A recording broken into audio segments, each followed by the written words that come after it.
네, 오늘 우리에게 주시는 하나님의 말씀은 신약성경 사도행전 17장 10절에서 15절 말씀입니다. 사도행전 17장 10절에서 15절 말씀.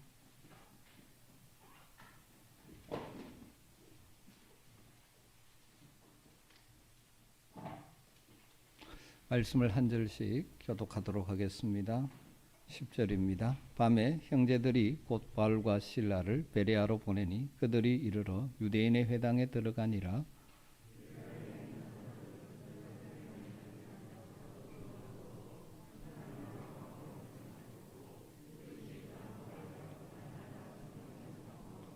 그 중에 믿는 사람이 많고 또 헬라의 귀부인과 남자가 적지 아니하나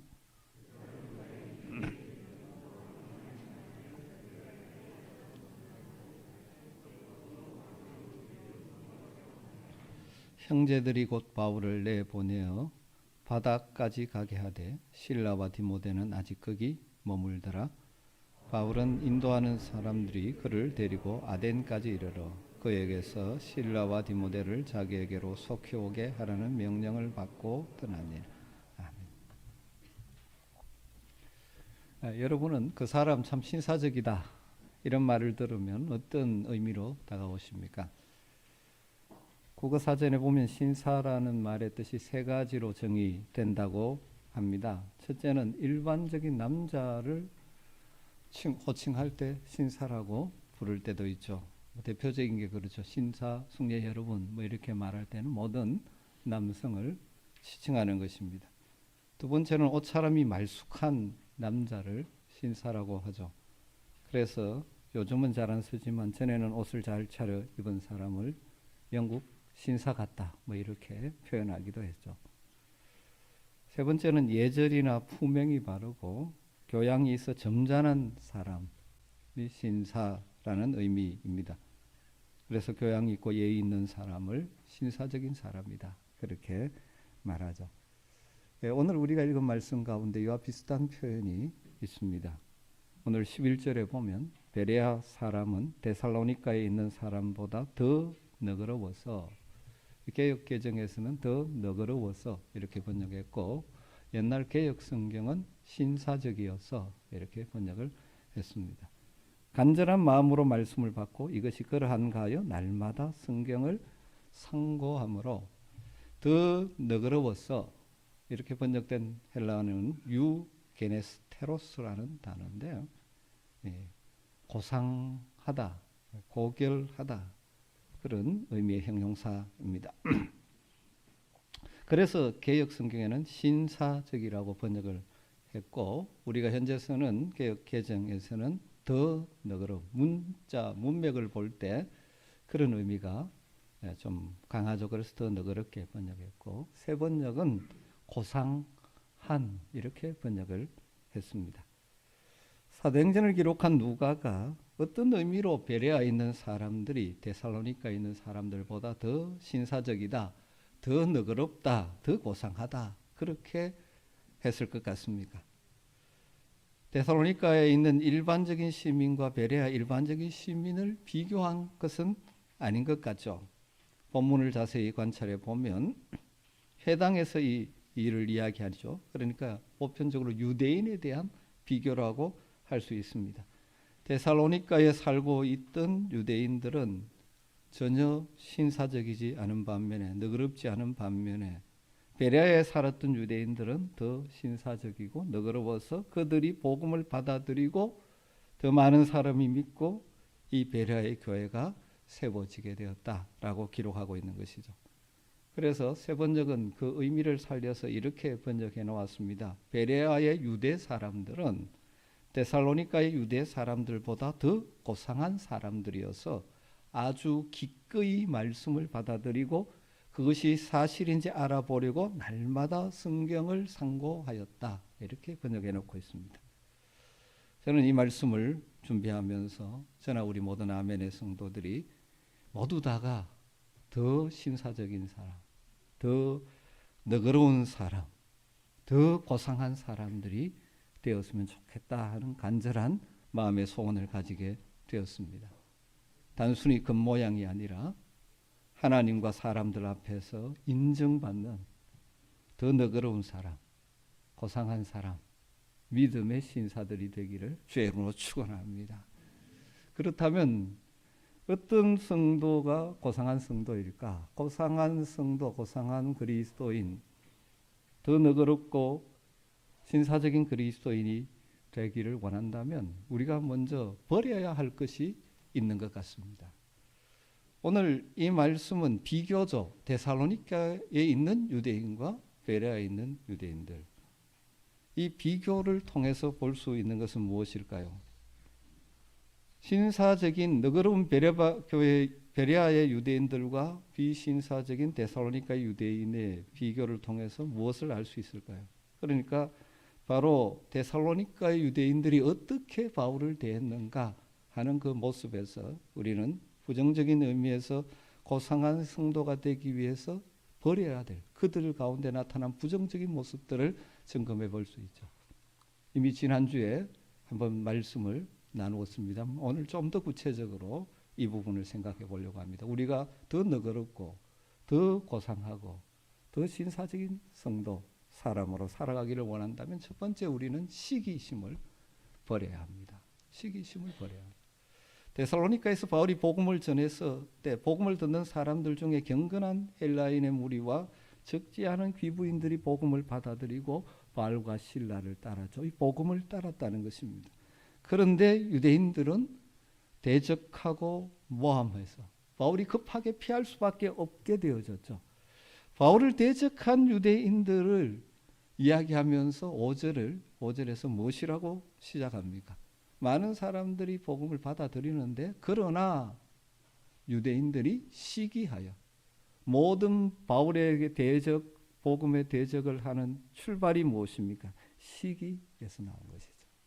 여러분 우리가 고상한 더 너그러운 신사적인 하나님의 사람들이 되기 위해서 우리 속에 일어나는 시기를 꺾어 버려야 하는 것입니다. 여러분 타락한 본성을 가지고 있기 때문에 우리는 늘 비교하고 시기가 일어나는 것이 정상적인 인생의 모습이죠. 그런데 그것을 지혜롭게 잘 다루어내야 하는 것입니다. 데살로니가에 있는 유대인들이 왜 바울 일행을 시기하게 되었을까요? 여러 가지 있겠지만 그 중에 하나는 그들은 몇십 년 동안 그 해당에서 말씀을 가르치고 사역을 해서도 큰 열매도 없고 사람들의 변화도 없었는데 그들이 이름도 몰랐던 바울과 실라가 이 데살로니가 해당에 와서 말씀을 가르치기 시작하자 그것도 3주 만에 많은 사람들이 몰려오고 복음을 받아들이고 바울과 실라를 따른 변화들이 일어나는 것이죠. 이것 때문에 유대인들이 시기하면서 바울을 대적하고 복음을 대적하고 하나님을 대적하는 악한 행동으로 나타난 것입니다. 여러분 시기심을 잘 다루지 못하면 그 다음 다양한 악한 일들이 나오게 되어 있는 것이죠. 저나 여러분 역시 타락한 본성을 가진 인간이기에 시기가 우리 마음속에 일어날 때가 있는 것은 당연합니다. 그렇지 않습니까? 내보다 조금만 잘 나가는 사람 보면 시기심이 일어날 때가 있죠. 나하고 비슷했는데 어느 순간 무엇인가 나보다 낫다 싶으면 내 속에 시기가 일어납니다. 목사님 저도 마찬가지입니다. 그런데 이 시기는 보통 관계가 별로 없는 사람들은 잘 안 나타나요. 소위 동종업종에서 많이 나타나죠. 목사가 목사를 시기하고요. 그래서 막 좋다 그러면서 이 체면이 있으니까 좋다 그러면 살짝 안 좋은 말을 거기 하고 싶은 것이 잘은 모르겠습니다. 음악하는 분들은 음악하는 사람들끼리 시기하는 경우가 많아요. 여러분 막 그렇습니다. 이게 타락한 본성이 있습니다. 그런데 이걸 우리가 잘 다루어야 되죠. 그래야만 신사적이고 더 너그럽고 고상한 성도가 되는 것이죠. 많이 들어보신 이야기겠지만 오스카 와일드라는 분이 쓰신 이 시기의 악마성이란 글에 이런 이야기가 나옵니다. 만든 이야기죠. 어느 날 마귀의 부하들이 리비안 사막을 지나다가 우연히 승자가 되기 위해서 길을 떠난 한 순례자를 만나게 됩니다. 그 시기에는 사막이나 광야로 가서 쉽게 말하면 경건한 생활에서 더 그 자리에 오겠다는 그런 수도 운동들이 활발할 때죠. 마귀의 부하들이 이 순례자의 발걸음을 돌려놓기 위해서 세상의 여러 가지 영광들을 보여주고 이성의 쾌락을 연상시키고 그들이 할 수 있는 방법들을 다 동원을 했습니다. 그런데 이 마귀의 부하들이 순례자의 마음을 돌이키는데 실패하고 맙니다. 그래서 그 사정을 대장 마귀에게 보고를 하니까 대장 마귀가 그 부하들에게 잠자코 내 뒤를 따라오너라 그러면서 길 가던 그 순례자에게 접근을 합니다. 그리고 그의 귀에 아주 은밀한 목소리로 은근한 목소리로 무엇이라고 속삭이자 갑자기 순례자의 얼굴이 막 일그러지고 발걸음을 돌려서 다시 돌아갔답니다. 이 말 한마디에 순례자가 무너지는 것을 본 부하들이 도대체 무슨 말을 했는지가 궁금해졌죠. 그래 물었습니다. 그러자 대장 마귀가 빙그레 웃으면서 이렇게 이야기했답니다. 아주 간단하죠. 나는 그 순례자에게 너의 동생이 방금 알렉산드리아 대주교가 되었다고 했지. 그러면서 이 졸개들에게 이렇게 귀뜸을 해줍니다. 인간들은 시기하게만 만들어 놓으면 손쉽게 우리의 손아귀에 들어와. 여러분 이 시기심에 빠지면 그때부터 마귀의 종노릇 하기가 참 쉽습니다. 그래서 어떤 사람은 이 시기심의 파괴력에 대해서 이렇게 표현을 합니다. 시기심이 우정을 금가게 합니다. 사랑을 깨트리고 결혼 생활을 파괴합니다. 아주 전문적인 직업가들의 경쟁의식을 부채질하고 한 단체의 결속을 무너뜨리고 교회를 파멸시킵니다. 시기심은 사늘한 눈길로 다른 사람을 의심하게 만들고 다른 사람의 잘 되는 것을 볼 수 없어 트집 잡게 만들고 사람으로 하여금 옹졸하고 의심잘하고 아주 부정적이고 속 좁은 인격을 갖도록 만듭니다. 사실 많은 그리스도인들이 시기심 때문에 넘어지죠. 이 지상의 교회가 다 이 타락한 본성이 있는 인간이 모였기 때문에 교회가 갈등을 하고 교회 안에 어려움이 생기는 이유 중에 하나도 시기심 때문일 때가 많습니다. 같이 사랑해야 되고 존중해야 될 존재임에도 불구하고 이 시기심이 발동하면서 상처 주고 상처 입고 갈라지는 경우를 보게 되죠. 사랑하는 우리 믿음의 가족 여러분, 우리에게 이 시기심이 올라올 때마다 주의 성령의 은혜로 꺾어낼 수 있는 복이 있게 되기를 주님으로 축원합니다. 성경은 뭐라고 말합니까? 나보다 남을 낮게 여기라고 말합니다. 서로 배려하고 존중할 줄 아는 고상한 성도들이 다 되기를 간절히 소망합니다. 우리가 버려야 될 것 시기심이죠. 또 고상한 성도로 살아가기 위해서 우리가 버려야 될 것이 무엇일까요? 데살로니가 교회 데살로니가 유대인들을 통해서 보게 되는 것 중에 말하면 무엇입니까? 시기심이 그다음 무엇으로 발전했습니까? 모함과 선동으로 발전했죠. 시기심에 사로잡힌 그들이 바울과 실라를 대적하는 방법이 바로 무엇입니까? 어쩌면 아주 간단한 방법이고 오늘도 이 세상에서 참 많이 쓰이는 방법 가운데 하나입니다. 그것이 모함과 선동. 이건 사탄의 방법입니다. 여러분 오늘날도 우리가 많이 보고 있지 않습니까? 서로의 약점을 찾아서 모함하고 과장하고 사람들을 선동하고 그때나 지금이나 타락한 인간들이 시기심에서 나를 더 높이기 위해서 내 목적을 성취하기 위해서 이 사탄의 방법에 종로로 타는 경우가 너무 많습니다. 6절을 보면 발견하지 못하며 야손과 몇 형제를 끌고 업장들 앞에 가서 소리질러 이르되 천하를 어지럽게 하던 이 사람들이 여기에 이르매 여러분 정말 바울과 실라가 천하를 어지럽게 하던 자들입니까? 아니지 않습니까? 7절에 뭐라고 말합니까? 야손이 그들을 맞아들였도다. 이 사람들이 다 가이사의 명을 거역하여 말하되 다른 임금 곧 예수라 하는 이가 있다 하더이다 하니 이 사람들이 로마 가이사를 대적하는 반역죄를 저지른다 하고 말하고 있죠. 가이사 임금을 몰아내고 예수라는 임금을 이 세상의 왕으로 앉히려 한다는 식의 모함이죠. 여러분 이들의 말 가운데 전혀 없는 말을 만들어서 이렇게 모함하는 것 아닙니다. 그리스도인들이 주장하는 것이 무엇입니까? 예수님이 주다, 퀴리오스다. 그 당시 사회에는 가이사가 퀴리오스라고 하는 세상입니다. 그러나 그 퀴리오스라는 의미, 주라는 의미가 그리스도인이 사용하는 의미는 전혀 그런 세상적인 의미가 아니지요. 그런데 그 말을 했다는 것을 끌어오면서 바로 예수를 세상 왕으로 앙치는 가이사를 부정하는 자들이라고 그렇게 모함을 하는 것이죠.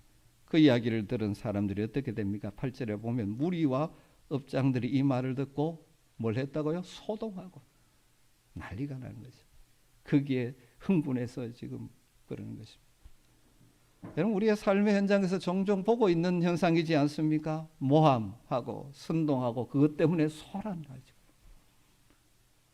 여러분, 모함, 선동, 소란, 이거 다 사탄의 방법입니다. 모함과 선동에 빠지는 사람, 또 하는 사람들이 두 가지 타입이 있다고 합니다. 하나는 모사형이 있습니다. 이런 사람들은 어떤 사람이나 일에 불만이 있을 때 자신이 앞에 나서지는 않습니다. 뒤에 가서 다른 사람들에게 충동질하죠. 거기에 대한 나쁜 이야기, 그 사람에 대한 나쁜 이야기, 거기에 진실에 과장을 섞고 꾸며낸 이야기를 섞어서 슬슬 자꾸 흘리고 다닙니다. 그리고 또 하나의 타입은 미사일형입니다. 성질이 급한 사람이죠. 그래서 누가 조금만 충동질하면 불이 확 붙어서 그것이 정말인지 아닌지 깊이 살펴보지도 아니고 나가서 들이박아 버리죠. 이 모사형이 뒤에서 충동질하고 이런 미사일형 같은 사람이 가깝고 이래서 이 물리들이 막 커지는 것입니다. 세상은 이렇게 자기의 목적을 이루는 경우가 참 많습니다. 성경은 무엇이라고 말합니까? 갈라디아서 6장 1절 2절을 보면 형제들아 사람이 만일 무슨 범죄한 일이 드러나거든 신령한 너희는 온유한 심령으로 그러한 자를 바로잡고 너 자신을 살펴보아 너도 시험을 받을까 두려워하라. 너희가 짐을 서로 지라. 그리하여 그리스도의 법을 성취하라. 심지어 어떤 사람 믿음의 형제 가운데 범죄한 일, 잘못된 일이 드러나면 어떻게 하랍니까? 그 사람 뒤따라 다니면서 그 죄를 캐내라 그렇게 말하지 않습니다. 온유한 심정으로 그런 자를 바로 잡으라고 말합니다. 여러분 혹시 주위에 무엇인가 잘못된 길을 가는 사람이 있습니까? 기도하십시오. 그리고 온유한 심정으로 그를 권면하고 바로 잡아야 됩니다. 그러면서 덧붙이는 말씀이 무엇입니까? 너 자신을 돌아보아서 너도 그런 시험에 빠질까 두려워해라. 그런 모습을 보며 나도 그렇게 그런 잘못에 빠질까 두려워하라. 그런 사람을 보며 험담하고 소문내고 이렇게 다니는 것은 하나님의 방법이 아니죠. 너도 그런 시험을 받을 수 있으니까 그런 잘못에 빠질 수 있으니까 두려워하는 마음으로 조심하라고 말씀합니다. 사랑하는 성도 여러분, 우리 모두 좀 고상한 더 너그러운 더 신사적인 성도가 되었으면 좋겠습니다. 결코 시기, 모함, 선동, 소란에 빠지지 마십시오. 사탄의 종로로 다는 것입니다. 그 순간은 사탄의 종로로 다는 것입니다. 하나님의 방법으로 사십시다. 온유하게 사시고 은혜로 사시고 덮을 수 있을 만큼 덮으시고 또 잘못된 길 갈 때 기도하면서 겸손한 마음으로 찾아가서 그를 하나님의 방법으로 바로 잡는 것입니다. 그럴 때 하나님 앞과 사람 앞에서 고상한 성도, 신사적인 그리스도인으로 인정받는 복을 누리게 될 것입니다. 그럼 적극적으로 더 너그럽고 고상하고 신사적인 성도가 되기 위해서 우리가 힘써야 할 것은 무엇일까요? 오늘 말씀은 베레아 사람들이 데살로니가 사람들보다 더 너그럽다고 하면서 두 가지 그들에게 있는 고귀한 삶의 자세를 소개해 주고 있습니다. 11절을 다시 한번 주목해 보십시다. 베레아에 있는 사람들은 데살로니가에 있는 사람들보다 더 너그러워서 간절한 마음으로 말씀을 받고 이것이 그러한가 하여 날마다 성경을 상고함으로. 첫 번째 자세가 무엇입니까? 간절한 마음으로 말씀을 받았다 그런 것입니다. 킹 제임스 버전은 준비된 마음으로 이렇게 번역했고 NIV는 간절한 마음으로 번역을 했습니다. 저는 이 의미를 이렇게 설명드리고 싶습니다. 첫 번째로는 모든 주의를 다 기울여서, 영어로 굳이 표현하면 whole attention, 말씀을 받을 때 고상한 성도들의 특징은 무엇입니까? 모든 주의를 기울여서 말씀을 받는 것이죠. 두 번째로는 열린 마음으로, open mind, 마음을 활짝 열고 말씀하시면 듣겠습니다 하는 자세로 이렇게 마음을 기울여 마음을 열고 하나님 말씀을 받을 때 그 말씀이 내 속에 들어와서 내 모난 인격을 깎아내고 내 영혼을 정결케 하고 내 인격을 바꾸고 내 생활을 바꾸고 내 삶을, 인생을 바꾸는 것이죠. 여러분, 다른 것이 우리를 바꾸는 것이 아닙니다. 하나님의 말씀이 내 안에 들어와 역사할 때 고상한 인격으로, 성숙한 인격으로 바뀌는 것 아닙니까? 간절한 마음으로 말씀을 받는 여러분 되시기를 주님으로 축원합니다. 그때 말씀이 여러분을 변화시킬 것입니다. 어떤 목사님은 설교를 듣는 몇 가지 부정적인 유형의 사람이 있다고 말합니다. 첫 번째 유형은 모래시계형이랍니다. 모래시계 다 아시죠? 특별히 사우나에 들어가서 세워놓으면 위에 가득 차 있던 모래가 시간이 지나면 다 아래로 흘러버립니다. 말씀을 듣기를 잘하는데 시간만 지나면 다 사라져버리는 그런 형태. 두 번째는 스펀지형이라고 표현을 했습니다. 스펀지가 어떻습니까? 꽉 쥐면 모양이 바뀌었다가 녹으면 다시 제자리로 돌아갑니다. 말씀을 굉장히 잘 빨아들이는 것 같은데 또 제자리입니다. 실제적인 삶의 변화가 없는 것, 옛 모습으로 그대로 돌아가 버리는 것. 어쩌면 이 시대 교회 가운데 이런 형이 참 많지 않은가 그런 생각을 해보게 됩니다.